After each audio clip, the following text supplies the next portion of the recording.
আপনি কে কোত্থেকে এসেছেন আমি জানি না, জানতেও চাই না। আমার স্ত্রীর সাথে আপনার কি? আপনার ওয়াইফের সাথে আমার কথা আছে। কি কথা? সেটা আমি ওনাকেই বলবো। আপনার তো চেহারাও দেখা যাচ্ছে। আসলে দেখানো নিষেধ আছে। কার নিষেধ? আপনি না বেশি বেশি কথা বলেন। আমি বলেছি না আপনার ওয়াইফের সাথে কথা বলতে চাই। উনি কোথায়? যেখানেই থাকুক, আপনি আপনার দরকার না বললে আমি ও কোথায় বলবো না। আমিও আপনাকে কিছু বলবো না, যা বলার আপনার ওয়াইফকে বলবো। আপনার কি ধারণা ওর কাছ থেকে আমি জেনে নিতে পারবো না? তাহলে জেনে নিন। আমার কেন জানি মনে হচ্ছে আপনি ডিস্টার্ব করার চেষ্টা করবেন। আমি যাই। দাঁড়ান। নগদের সর্বোচ্চ বার 167 টাকা রিচার্জে পাবেন 1,00,000 টাকা পুরস্কার। আরও আছে প্রতি সপ্তাহে পুরস্কার ও ক্যাশব্যাক। কোনো ঘাপলা করার চেষ্টা করবেন না, এর ফলাফল ভালো হবে না।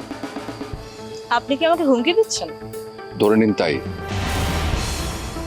আপনার মতো মেয়েরা মনে হয় সহজ কথার যোগ্য না।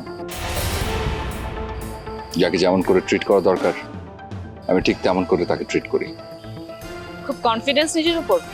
বরাবরই।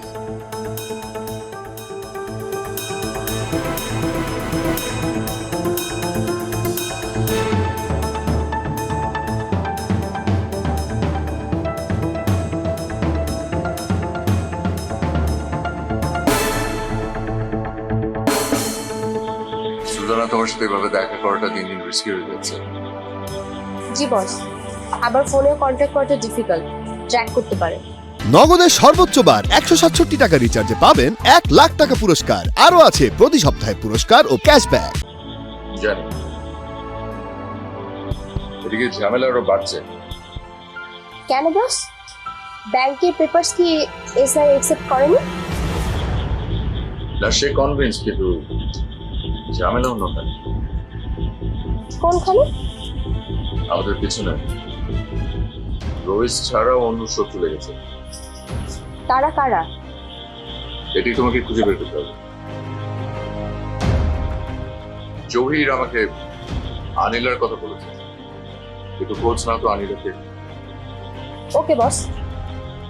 বস, এই জহিরকে সরিয়ে ফেলা যায় না? তাহলে তো যারা আপনার বিরুদ্ধে ষড়যন্ত্র করছে তাদের টনক লড়ে উঠবে। তার যে অনেক বড় ক্ষতি হতে পারে। কিরকম বস? প্রথমত, প্রশাসনের চোখ পড়বে আমার উপর, কারণ কদিন আগে আমার অভিযোগে ওকে ধরা হয়েছিল। আর দ্বিতীয়ত, ও কেবল একটা গুটি মাত্র, আসল কলকাতা চলবে। ওকে বস, আমি দেখছি। এদিকে তো অনেককে নিয়ে খুব মুশকিল আছে, খুব ঝামেলা করছে অনেক। আজকাল খুব চিৎকার চেঁচামেচি করে। বুঝতে পারছি, আসলে এখন খুব ক্রুশিয়াল টাইম। সবকিছু মিলিয়ে খুব সতর্ক থাকতে হবে। Yes boss. ঠিক আছে, আমি যাই। ওকে বস।